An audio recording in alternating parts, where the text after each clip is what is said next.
नमस्कार दोस्तों, स्वागत है आप सभी का हमारे YouTube चैनल में। तो दोस्तों, आज हम आप सभी को बताने वाले हैं कि बोर्ड का जो पेपर होता है वो कैसे आता है, उसका पैटर्न क्या होता है। तो चलिए दोस्तों, आपको बताएंगे। दोस्तों, यह जो पेपर है यह सन 2022 का इंटर का पेपर है, जो कि केमिस्ट्री का है, रसायन विज्ञान का। दोस्तों चलिए इसे देख लेते हैं। दोस्तों पहले देख लेते हैं यह कैसे आता है, क्या इसकी टाइमिंग होती है। दोस्तों जैसा कि इसमें आप देख सकते हैं, लिखा है 3 घंटे 15 मिनट का समय होता है। यह पूरा पेपर सॉल्व करने के लिए हमें 3 घंटे का समय मिलता है। जो 15 मिनट हमारा दोस्तों होता है वह पेपर को पढ़ने के लिए होता है। जैसा कि इसमें लिखा है दोस्तों, जैसे कि आप देख सकते हैं, प्रारंभ के 15 मिनट परीक्षार्थियों को प्रश्न पत्र पढ़ने के लिए निर्धारित किए जाते हैं। मतलब 15 मिनट आप पढ़ सकते हैं पेपर को। फिर 15 मिनट जब आपके हो जाएंगे फिर आप इसको शुरू करेंगे। दोस्तों यह वीडियो थोड़ी सी लंबी होने वाली है, तो हमारे साथ बने रहें। तो चलिए दोस्तों देखते हैं कैसे इसका पैटर्न है। तो दोस्तों हम लोग खोलते हैं। दोस्तों जैसा कि इसमें यहाँ पर पहले ही आ गए हैं MCQs, या उसको बोल सकते हैं सही विकल्प। दोस्तों लिखा है कि इस प्रश्न के प्रत्येक खंड में 4 विकल्प दिए गए हैं। सही विकल्प चुनकर उसे अपनी पुस्तिका में लिखिए। दोस्तों जैसे कि जो आपको सही उत्तर लगे वो अपनी पुस्तिका में लिख सकते हैं या कॉपी में लिख सकते हैं। पहला प्रश्न है, षटकोणीय आग क्रिस्टल का उदाहरण है। दोस्तों पहला दिया है CDS, या सेकंड NaCl, तीसरा है Cu, या 4 है KNO3। तो दोस्तों जो इसका राइट आंसर होगा वह अपनी कॉपी में लिख सकते हैं। तो दोस्तों सेकंड क्वेश्चन है, निम्नलिखित में से कौन सा अणु संख्यक गुणधर्म है। दोस्तों जैसा कि आप लोग पढ़े होंगे कि इसका गुणधर्म क्या होगा, अणु संख्यक गुणधर्म क्या होगा। पहला है संयंता, फिर सेकंड है प्रश्न तनाव, तीसरा है प्रकाशिक घूर्णन, या चौथा है परासरण दाब। तो दोस्तों आपको जो इसका राइट आंसर होगा वो अपनी कॉपी में लिख सकते हैं। फिर आते हैं तीसरे क्वेश्चन की ओर। तीसरा क्वेश्चन है, निम्नलिखित में से कौन सा शून्य कोटि की अभिक्रिया है। तो दोस्तों इन चारों ऑप्शन में से जो आपको सही लिखे वो आप लिख सकते हैं। फिर आता है नंबर 4, मतलब घा। ग्लूकोज में कितने प्राथमिक एल्कोहलिक समूह हैं। तो 1 होता है, 2 होता है, या 3 होता है, 4 होता है, आप लिख सकते हैं। फिर क्वेश्चन नंबर ढ़ की तरफ आते हैं, निम्नलिखित में से कौन सा पदार्थ हेलोफॉर्म अभिक्रिया देता है। जो आपको इसमें से पहला देता है तो पहला लिखेंगे, अगर सेकंड देता है तो सेकंड लिखेंगे, थर्ड देता है तो थर्ड लिखेंगे, या फोर्थ देता है फोर्थ। जो आपको सही लगे वो लिख सकते हैं। फिर चलिए आप दूसरा क्वेश्चन देख लेते हैं। फिर दोस्तों ये जो पेपर होता है इसमें आप हिंदी में भी लिख सकते हैं। अगर जैसे आप हिंदी आती है तो हिंदी में भी लिख सकते हैं, अगर इंग्लिश में समझ में आता है तो इंग्लिश में भी लिख सकते हैं, जैसे कि आप यहाँ देख सकते हैं। तो दोस्तों जैसे कि इधर हिंदी में दिया था, जो बच्चों को हिंदी में आता है हिंदी में कर लेते हैं, जिन बच्चों को इंग्लिश में आता है इंग्लिश में कर सकते हैं। तो चलिए क्वेश्चन नंबर 4 की ओर चलते हैं। कार्बिल एमीन प्रक्रिया में क्या बनता है। दोस्तों कार्बिल एमीन प्रक्रिया में क्या बनता है। साइनेट बनता है, साइनाइड बनता है, आइसोसाइनेट बनता है, या आइसोसाइनाइड बनता है। तो दोस्तों जैसा कि आपको पता है राइट आंसर अपनी कॉपी में लिख सकते हैं। फिर दोस्तों इंग्लिश में समझाने की ज़रूरत नहीं, क्योंकि मैं यह हिंदी मीडियम वालों के लिए बना रहा हूँ। दोस्तों फिर चलते हैं दूसरे क्वेश्चन की ओर। दोस्तों जैसा कि यहाँ पर दिखा है कि ये जो प्रश्न है सारे 2 नंबर के होने वाले हैं। तो दोस्तों आप यहाँ पर देख सकते हैं, पहला हमारा क्वेश्चन है कि लिखा है ठोस में बिंदु दोष के प्रकार उदाहरण सही लिखे, जो कि 2 नंबर का है। दोस्तों अगर आपको आता है तो ये आप लिख सकते हैं। फिर आता है सेकंड खान आता है कि परासरण तथा विसरण में उदाहरण सहित अंतर समझाइए। ये परासरण अगर जैसे आपको आता होगा तो उसका 1 नंबर मिलेगा, अगर विसरण आता होगा तब भी उसका 1 नंबर मिलेगा। दोनों करेंगे तब दोस्तों 2 नंबर मिलेंगे। और दोनों को इसके बीच का उदाहरण भी समझाना, और इस दोनों के बीच में अंतर क्या है वो भी समझाना है। फिर क्वेश्चन नंबर ग की ओर आते हैं। लिखा है कि विशिष्ट एवं मोलर चालकता में अंतर स्पष्ट कीजिए। इन दोनों में भी अंतर स्पष्ट करना है कि विशिष्ट क्या होता है, वो मोलर चालकता क्या होती है। इन दोनों में अंतर स्पष्ट कीजिए। दोस्तों पहले तो आप लोग क्वेश्चन को एकदम बारीक से पढ़िएगा कि क्वेश्चन क्या कह रहा है। जैसे कि आप इसमें देख सकते हैं, उदाहरण सहित अंतर समझाइए। जैसे कि और इसमें क्या लिखा है कि विशिष्ट एवं मोलर चालकता में अंतर स्पष्ट करवाइए। जो क्वेश्चन बोल रहा है वही करिएगा। जैसे कि इसमें अंतर स्पष्ट करने के लिए बताया है तो अंतर स्पष्ट करिएगा। इसमें उदाहरण भी कह रहा है और अंतर भी कह रहा है, तो दोनों स्पष्ट करने के दिखाइएगा दोस्तों। फिर क्वेश्चन नंबर घ आता है। घ में है द्रव स्नेही तथा द्रव विरोधी कोलाइट किसे कहते हैं। प्रत्येक को एक एक उदाहरण सही समझाइए। इसमें भी दोस्तों वही कह रहा है कि दोस्तों जैसे कि द्रव स्नेही और द्रव विरोधी कोलाइट जो होंगे, इसमें उदाहरण भी दीजिए और एक एक दोनों का उदाहरण देना है। तो चलिए अब दूसरे दोस्तों हम थर्ड क्वेश्चन की ओर आ जाते हैं। थर्ड क्वेश्चन का पढ़ते हैं कि 58.1 ग्राम NaCl में इकाई सेलों की संख्या ज्ञात कीजिए। अगर दोस्तों आपने यह पढ़ा होगा तो आप इसे हल कर लेंगे, बिल्कुल आसान सा है दोस्तों।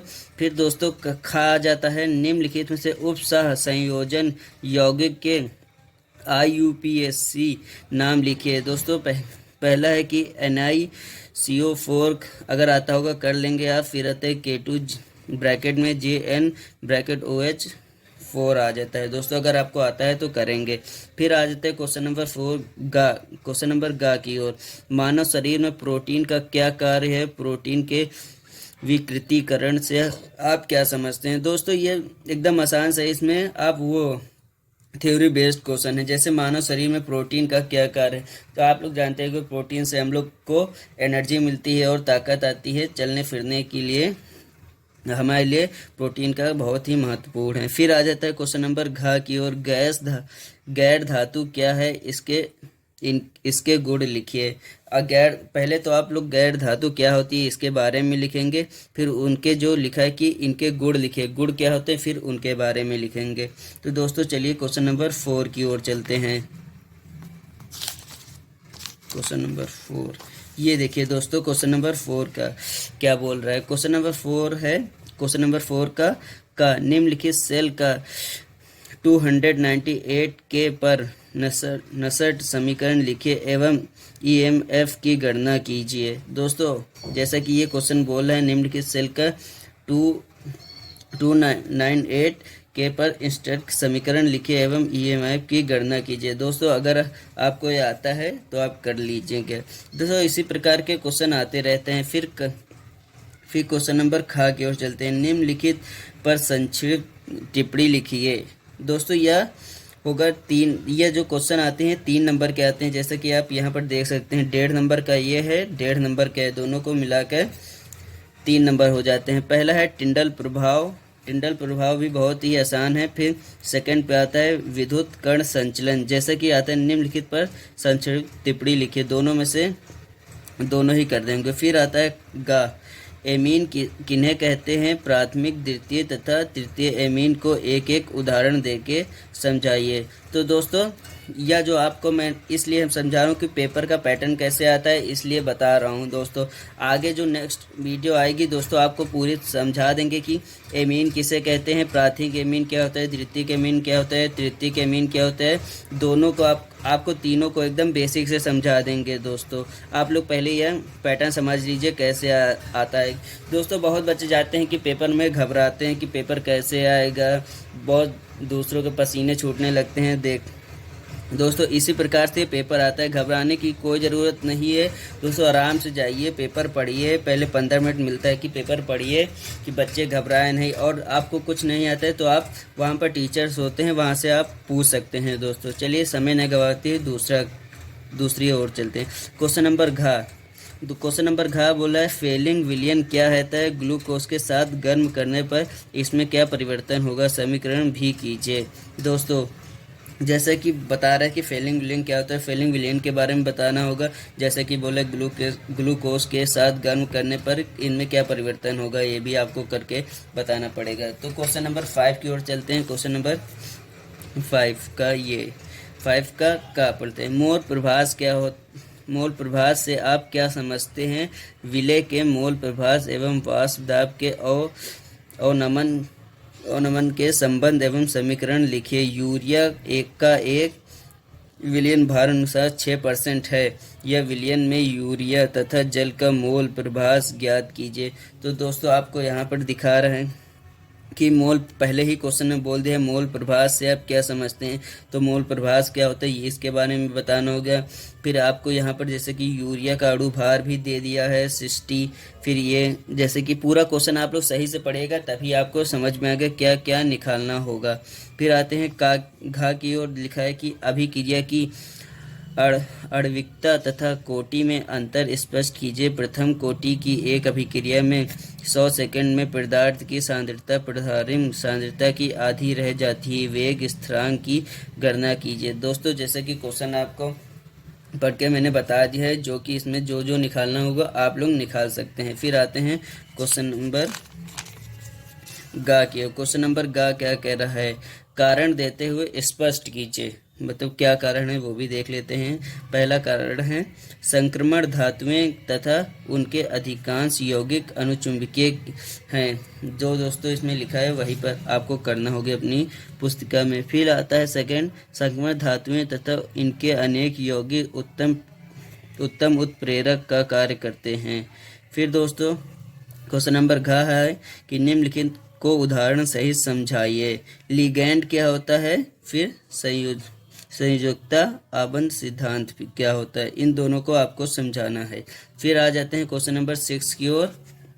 क्वेश्चन नंबर 6 का है ये का प्रयोगशाला में नाइट्रिक अम्ल के विचरण की विधि लिखिए। इसके 2 प्रमुख गुण एवं उपयोग लिखना होगा। तो दोस्तों जैसे कि आपको पहले तो बताना होगा कि प्रयोगशाला में नाइट्रिक अम्ल क्या होता है। फिर जब नाइट्रिक अम्ल आप लोग सॉल्व कर लेंगे फिर इसके बारे में लिखा कि इसके 2 प्रमुख गुण लिखने होंगे। गुण भी जब लिख चुके होंगे फिर इसके बाद में उपयोग लिखना होगा। दोस्तों इतना 3 चीज़ हमें लिखनी है। पहले तो हमें नाइट्रिक अम्ल के बारे में लिखना है, जो नाइट्रिक अम्ल क्या होता है उसकी प्रयोगशाला हमें बतानी होगी पूरी एकदम विस्तार से। फिर आता है इसके गुण क्या होते हैं, गुण भी 2 इसमें लिखा है कि 2 आप दे सकते हैं। फिर उपयोग क्या होता है कि नाइट्रिक अम्ल का उपयोग कहाँ कहाँ होता है ये भी आपको बताना होगा। दोस्तों जैसे कि आप यहाँ पर क्वेश्चन नंबर 6 में देख सकते हैं जहाँ पर यहाँ अथवा लिखा है, इसमें का और का वाले में और ये जो नीचे है इन दोनों में से एक कोई करना होगा। जब आप यहाँ पर देखेंगे अथवा लगा है तो इन दोनों में से कोई एक करना होगा दोस्तों। फिर दूसरा जो नीचे वाला क्वेश्चन, निम्नलिखित को कारण सहित समझाइए। पहला है O3 का एक प्रबल ऑक्सीकारक की तरह क्रिया करता है। फिर सेकंड है हमारा I2 से ICI अधिक क्रियाशील है। फिर थर्ड है HF की तुलना में HCI एक प्रबल एसिड है। तो दोस्तों इसलिए ये 2 दे दिए गए हैं। आपको मान लीजिए ये आ रहा है तो ये नहीं आ रहा है तो ये कर सकते हैं। अगर ये आ रहा है ये नहीं आ रहा है तो ये कर सकते हैं। और ये 5 नंबर का होता है। ये लॉन्ग क्वेश्चन है दोस्तों, 1 या 2 पेज में जाता है। फिर आ जाते हैं क्वेश्चन नंबर यही पूरा है ये।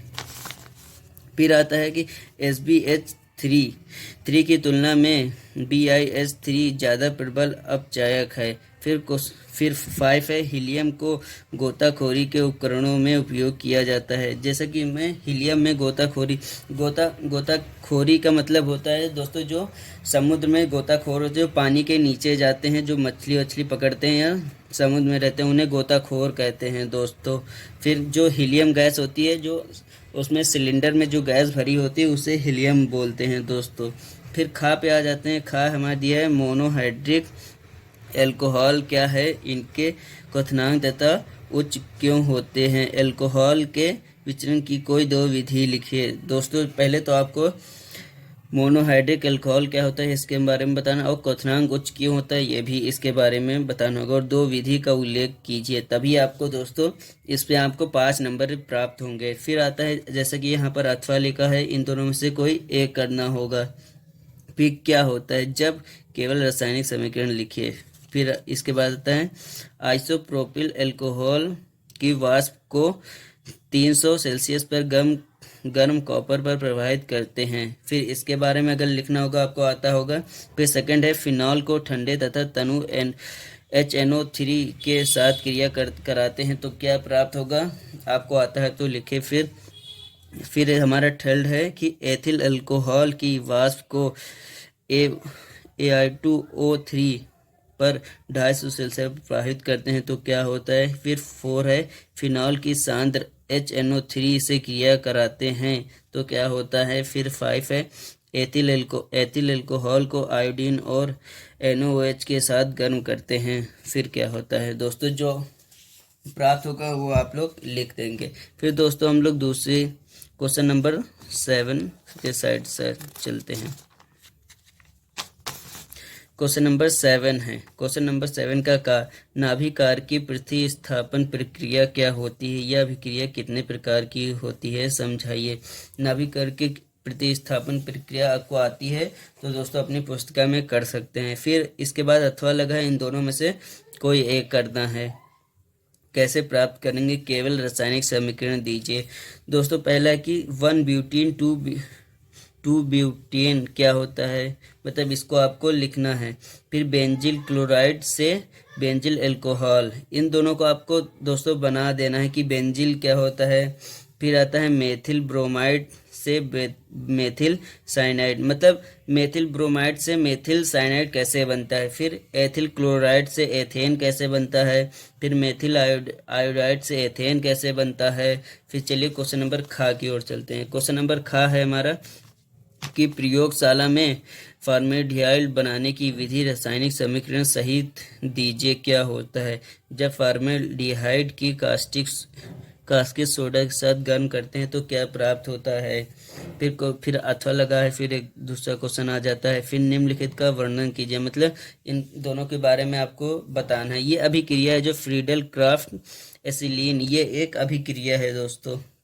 फ्रीडल क्राफ्ट अभिक्रिया क्या होती है। फिर आता है क्लिसमेसन अपचयन क्या होता है। दोस्तों अगर आप इन दोनों को आता है तो आप कर सकते हैं, इसके मुकाबले ये दोनों आसान है दोस्तों, और ये शॉर्ट में भी आ सकते हैं, इससे आप 5 नंबर प्राप्त कर सकते हैं दोस्तों। फिर आ जाता है क्वेश्चन नंबर 8 नहीं है दोस्तों, ये आपको मैंने पूरा विस्तार से इंटर का केमिस्ट्री का पेपर बिल्कुल आसानी से समझा दिया है दोस्तों। तो दोस्तों अगर आपको यह वीडियो अच्छी लगी तो लाइक एंड सब्सक्राइब करिए। मिलते हैं नेक्स्ट वीडियो में। धन्यवाद दोस्तों।